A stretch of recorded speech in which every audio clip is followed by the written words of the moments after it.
ஒகேனக்கல் காவிரியில் வெள்ளம் கரை புரள்வதால் முன்னெச்சரிக்கை நடவடிக்கைகள் குறித்து தருமபுரி மாவட்ட ஆட்சியர் நேரில் ஆய்வு செய்தார். காவிரி நீர்பிடிப்பு பகுதிகளில் பெய்து வரும் கனமழை காரணமாக கர்நாடக அணைகளில் இருந்து அதிகப்படியாக தண்ணீர் திறக்கப்பட்டது.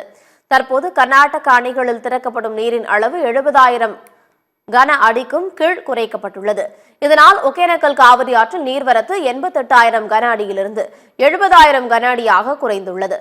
இந்நிலையில் ஒகேனக்கல் காவிரியில் வெள்ளம் கரை புரள்வதால் முன்னெச்சரிக்கை நடவடிக்கைகள் குறித்து தருமபுரி மாவட்ட ஆட்சியர் நேரில் ஆய்வு செய்தார்.